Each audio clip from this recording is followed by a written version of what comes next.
Season 6, Episode 22, Yeah. Pony Point of View. So we start off with cute exposition Twilight jogs in place. Hey, gotta work off his love handles. She doesn't have love handles, though I guess it's hard to tell on a Yeah, because she's pony. working the most. What? I don't know. Okay, I didn't hear what you said, but oh. Anyway, we're in the exposition dump. Rainbow Dash and Fluttershy apparently went to Cloudsdale their flight school reunion, which is apparently something that happened in the comics. So, continuity, I guess. Um, I haven't actually read that. I should have read that. Gotten a hold of that and read that, but which I imagine at this point, Rainbow Dash is probably, the most successful of the group. It's like, oh yeah, I'm just a Wonderbolt. What? Yeah, that flight training? Yeah, junior speedsters. I'm a freaking Wonderbolt. Yep.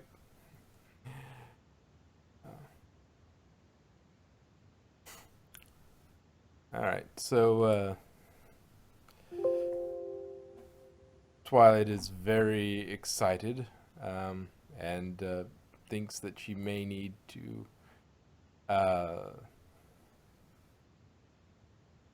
Twilight's very excited.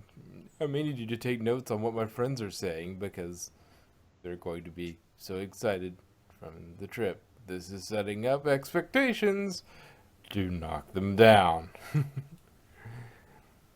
They do kind of pull a Three Stooges gag getting off the train. You get three disheveled ponies trying to squeeze through the gate at once. The opening. And one of the best jokes, those visual gags that I like is, you know, Applejack goes one way, Rarity goes another way. Well, Pinky doesn't want to quite go, have to go with either one of them. That would be kind of anticlimactic, and that would be, So she climbs over the train car. It's like I'm picking a third Uh, way. so beautiful. Let's see. Now, Twilight goes to the way conflict should be resolved is with friends is, you know, she tries to settle things by tea and conversation. That doesn't work because they send their pets to say, "Hey, we're not showing up because we do not wish to communicate with these other ponies because we are irritated with them at the moment." Which is precisely what you need to stop being irritated with them, is to communicate. But anyway, one thing that was kind of fun is as she's reading the letters, for Rarity and Applejack, the music changes. Pinky not so much, but for like Rarity, we get a little harpsichord thrown in there, and for AJ, I think it's a banjo comes in while she's reading their letters. A little bit of background music shift happens. I like that Yes. little detail. Let's see. And apparently, Pinky is in the middle of a very important cupcake. Hey, cupcakes are important, okay? Well, this is apparently a very important cupcake. This particular one is very important. Yeah, she's gonna use it to poison Princess Celestia. Yeah, I don't think so. Uh, we get a fandom reference a little bit when Rarity pulls a tiny enemy crab out of her hair. I know, I love that part. It's like, Like, it's not a giant enemy crab, but it's a crab. it's Rarity and a crab. It's canon now. Anyway, and we continue those harpsichord accents from the letter she sent. So then we get Rarity's point of view, which, for her, what she wanted to give them was an elegant cruise. In her vision, she carries just one small bag. But apparently, she's a Time Lord. She's been buying stuff from Doctor Who's, so because that whole serving tray, tiered serving tray, pops out of a little handbag. It's bigger on the inside, or smaller on the Yep. outside. Depends greatly upon your point of view. Anyway. Well, and also, Simbra Doctor Who's, all the ponies, they technically are named, but the TARDIS is just translating them. This is Vinehead Ganon, I suppose. Let's see. But again, just one small bag makes me think no. But we do get one of the best things about Rarity's point of view is we get Pirate Jack, otherwise known as Applejack Sparrow, complete with Sea Dog language. That was amazing. I could act a pirate like that, but I see more of Rainbow Dash. Well, there's a pirate Rainbow Dash, but a comic as well. I don't think I'm not sure if there's a canon one for the comics, but I know that there's an Ask blog that does Pirate Dash. But I know we read part of it. Well, have we? I don't think so. She may have been a guest. She's a guest on Pun Pony, it's a guest on Pun Pony. Yeah, not an actual thing, but yeah, I like her as a pirate. Arr, mayday. So Rarity brought fancy cuisine. Binky brought junk food. Summer sandwiches. Yes. Also, the other line is apparently Rarity is Mary Poppins because her bag is smaller on the outside. In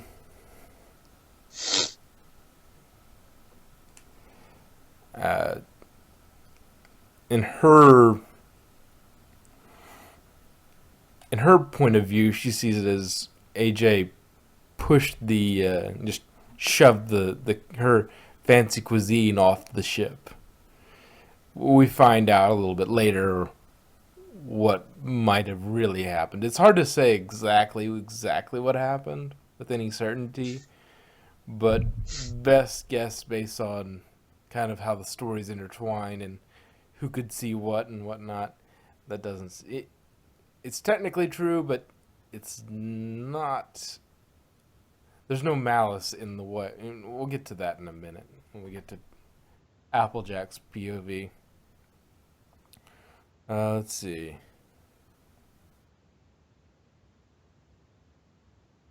One thing that's interesting is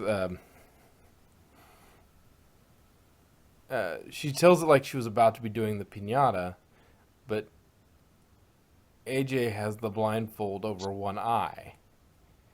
For some reason, according to her story. Why did she have it there? And we get one of the great lines of Pirate Jack. I'll be charted a course into the very heart of that maelstrom. And of course, from her perspective, she makes herself seem polite as they fight over the map. We have to go somewhere, we have to, her reasoning for grabbing the map is we have to chart a safer course. Even though we find out later that they never really left the harbor too much. And we also get, "Is that all you got?" from Pirate Jack. as the maelstrom comes in and the surge strikes the boat. Is that all you got? I don't know. I'm just feeling like feeling very piratey this morning. Oh, you should. It's it's piratey awesomeness. Yar. So the boat sank, but Rarity won't say how they got back to shore. We transition to Sugar Cube Corner, where they're talking to Pinky in the kitchen, and Twilight effortlessly catches Spike trying to lick some batter off a I'm not sure what to call it. It's kind of a spatula, but it's not really. It's not really a spoon. It's just kind of one of those kind of soft blades that. Sorry about that. Yeah, you're making a lot of noise out there. Um, I know. I forgot my Skype was still signed in on the computer. Yeah.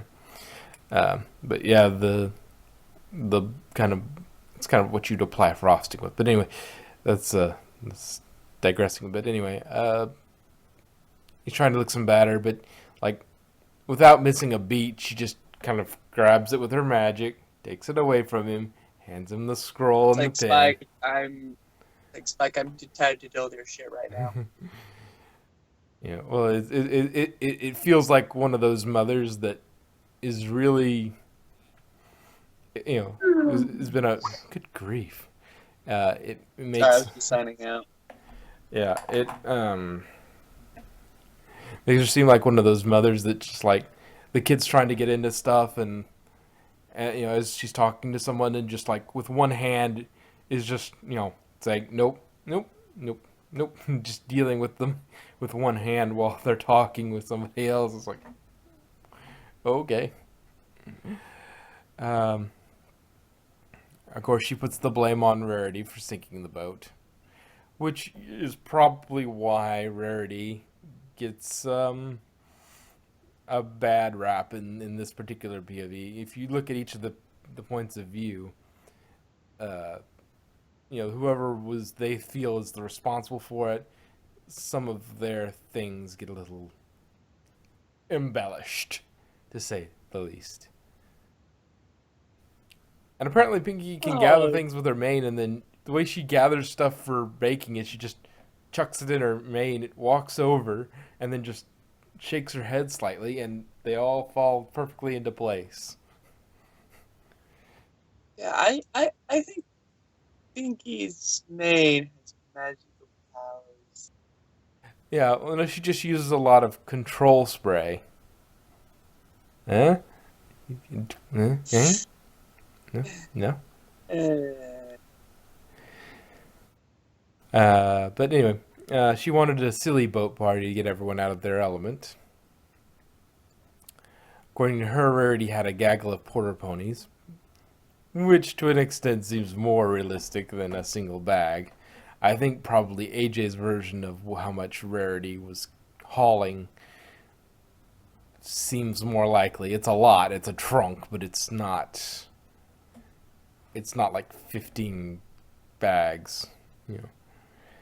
As they load onto the boat, the music reminds me of the beginning of Ravel's Bolero. So if you're watching that again, listen to Ravel's Bolero, just the very beginning of it, and then listen to that. And I'm not sure if there's something I need to look into that, but it sounds very much like Ravel's Bolero. If you want to go listen to that at some point. To Pinky, Rarity was being more dismissive of her food by offering the cucumber sandwich. That's probably why part of why she was annoyed with her. It wasn't Rarity's necessarily intention. She just wanted her to try the cucumber sandwich, and Pinky felt like she was being dismissive, I guess, and that's why she also shows her, shoving it down her throat, quite literally. So, that's probably another reason. That's one of those reasons that she's kind of, she's irritated with her. And clothing changes depending on who's telling the story. Because in Pinky's eyes, Rarity is wearing an extravagant boating captain's outfit, and AJ is wearing the red cap, but not anything else, not any of the other pirate garb. It's not really pirate garb. It was more. I'm not sure what to call that outfit. I guess it's just old sea dog outfit. Um, and then Rarity is the one. I guess Pinky didn't see what happened with Applejack and Rarity and the food because, according to Pinky, uh, the Rarity tossed the food off the boat, and cucumber sandwiches were so 10 seconds ago. Um, and then we get a little bit of self awareness that I like. You know, just wait till you see how much else it doesn't sound like her. It's like you're aware you're embellishing the story quite a bit apparently. Oh, just a little bit. Um, Now Pinky does agree that with I think Rarity's account that she offered it to Rarity first, but AJ ends up agreeing to go first, which explains the one eye out of the blindfold. Because Rarity's thing didn't really explain why Applejack had the blindfold, much less over one eye. I guess that might have contributed to her feeling that AJ was trying to be a pirate. Was trying to act like a pirate. She didn't see Pinky put the blindfold on her, so she didn't. She wasn't sure how that happened and why she was only there. I guess she was thinking, oh, she's going for a pirate thing. And so she punched up the language a little bit. And apparently poor innocent Pinky thought the two of them were just playing tug of war with the map. That's some really strong paper, too. Hey, pushing paper. It's a goodbye. Yeah, if you can write on it. If you can figure out a way to write on it. Something that tough. And then, so Rarity goes to the front of the boat. Oh, don't worry, dear. Luxury cruisers never sink. So this becomes more interesting when you see how Rarity dresses for Applejack's version of the events. But again, AJ takes the helm. And the events conclude roughly the same as they have. So, trying to get to the bottom of this, Twilight goes over and sees Applejack for the kind of third perspective we're going to see. AJ's a little irritated with them. Also, before I start on Applejack, Pinky burning things for only the second time keeps it from finishing how they got back to shore. They never say how they got back to shore until the end. But anyway, back to AJ. Twilight nervously hands Spike the scroll with her magic. It's like she's completely frozen, and it's like, here, you take notes. Yes. From Applejack's point of view, she's wearing her standard hat. She's not wearing that red cap, which is odd. I wonder if she was. I mean, when we find out how she fell off the boat, how they got back to shore, you see she's wearing a hat. So I assume if all three of them agree she was wearing a hat, then she was probably wearing her normal hat. Yeah. But the others didn't seem interested in her explaining the adventure. Rarity is silver pack, but not as ridiculously as Pinky's tale.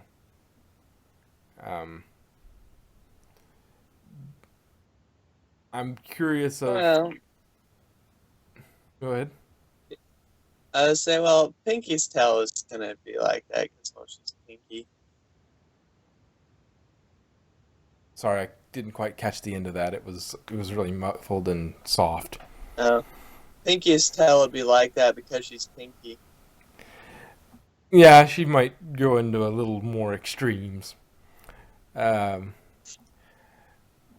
Pinky seems a little stupid in this. I don't know if it's just this particular event or if AJ thinks she's kind of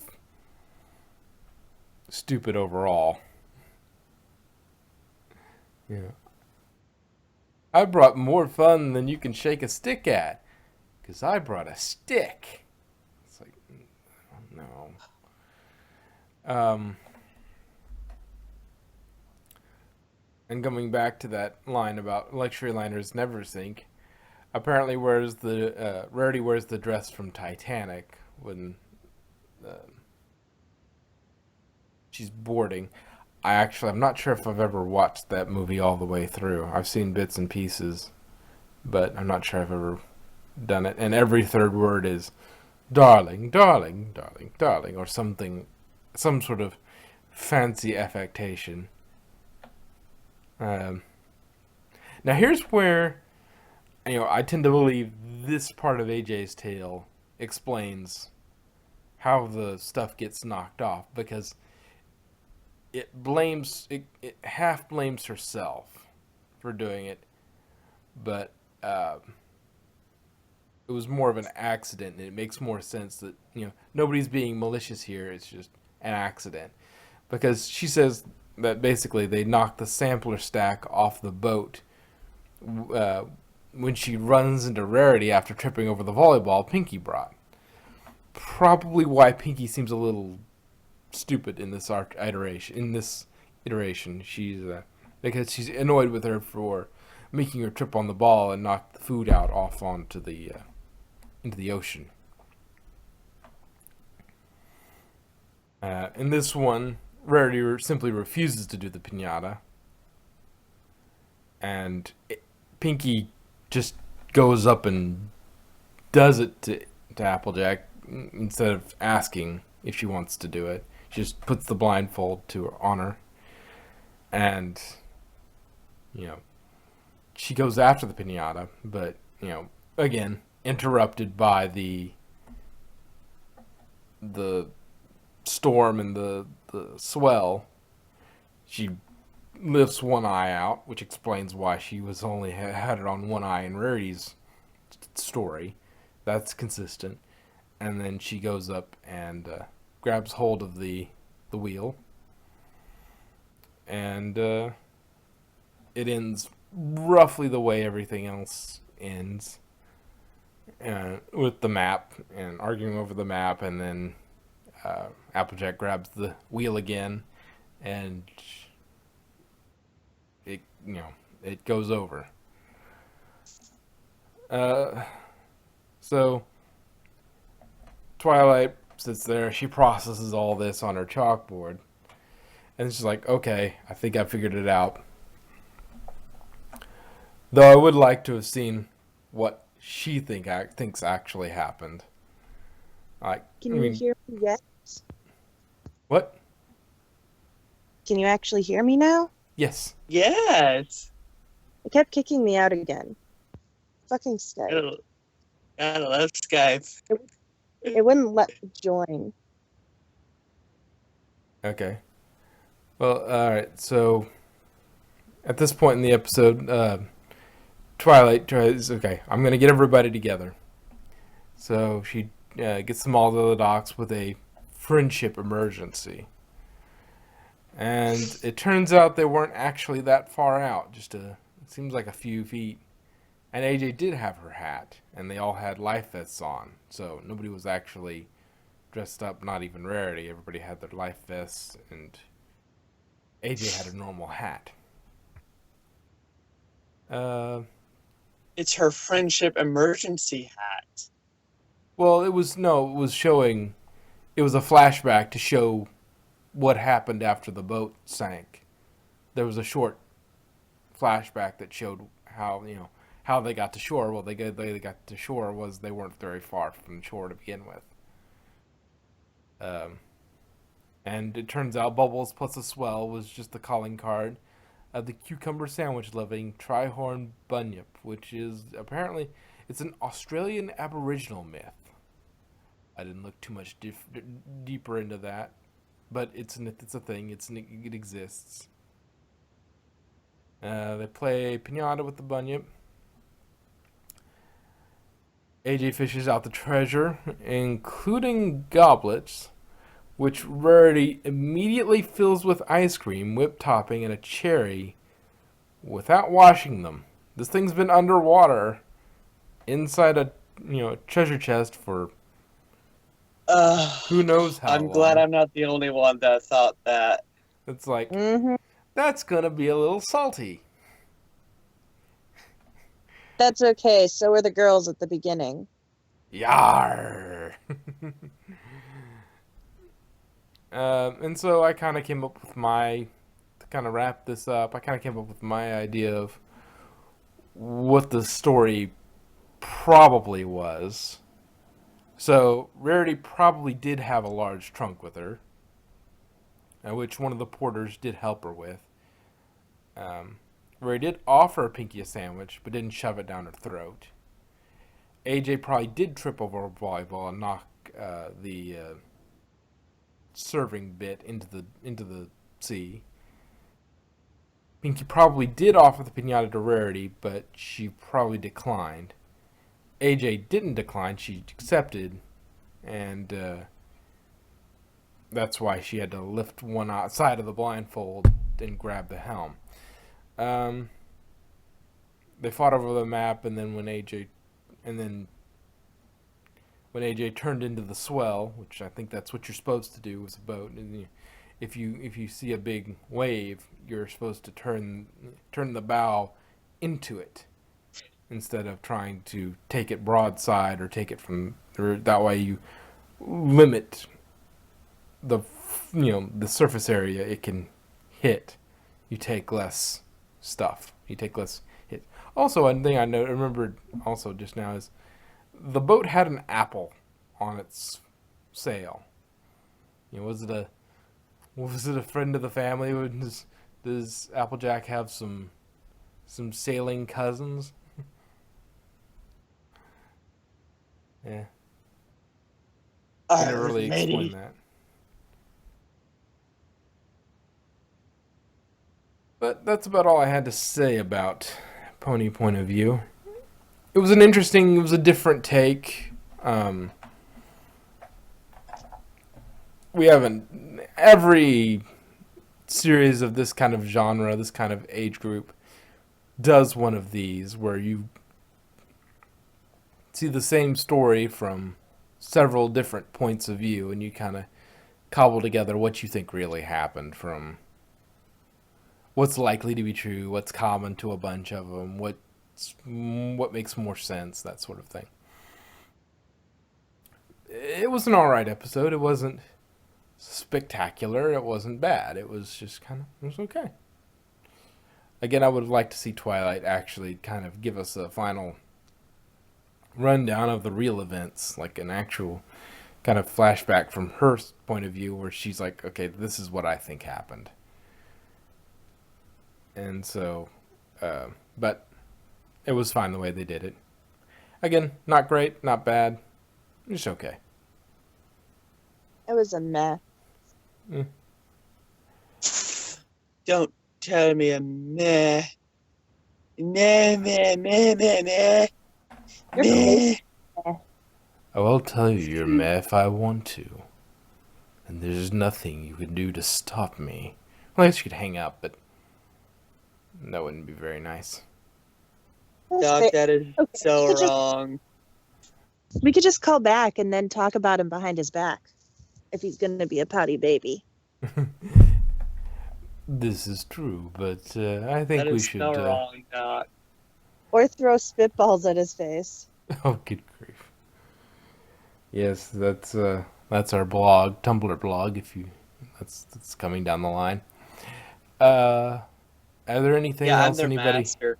Anything? not the master. I Uh, am Misty. Therefore, I am the master. Or I was. well, Well, I the- sit I'm the back here and simply master. work the machines and keep this whole thing, this whole ship going. Grab the helm and keep the whole ship going. Anyway, You're just a well, TARDIS. I guess I Ew, don't we're really all know. gonna stick you. I don't really know what to say about it, but I guess we could mention the creature of the episode. oh, the bunyip, the trihorn bunyip. I mentioned it Yeah. before, but only in passing because it's not that interesting. It's an interesting name. The trihorn, the bunyip is a real, it's a real myth. No, it's not real, but it's a myth. It's an actual Australian Aboriginal myth. You can look up. The more you know. Anyway, all right. If nobody has anything else to say, I'd say that is the end of Pony Point of View review. I do find it strange that they do so. They take them from so many different places and put them all in the same place in Equestria. It's not even that they have associative areas. Like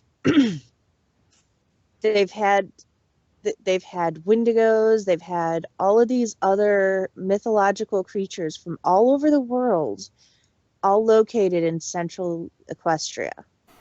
Well, I don't It's think a small world after I don't all. think that this was in Central Equestria because they had to take a train to go get it, and Ponyville is landlocked. They might have a lake, but they don't have like an ocean. They don't have ocean access. So this was It still didn't take them that long. yeah. I think they just went directly east to the sea. Yes. The, So it's still within the central area of Equestria. Yeah, it's Maybe- central when it maybe comes to Baltimore or- north-south, but probably much more easterly. Yeah, but it's still within the main confines of the central landmass, as opposed to Aboriginal would be like off the other side, you know? Well, that just means The other side- Aboriginal just means that the native peoples. I know, Mm. but the native people of Australia. Now, Australia would be the other side of the ocean.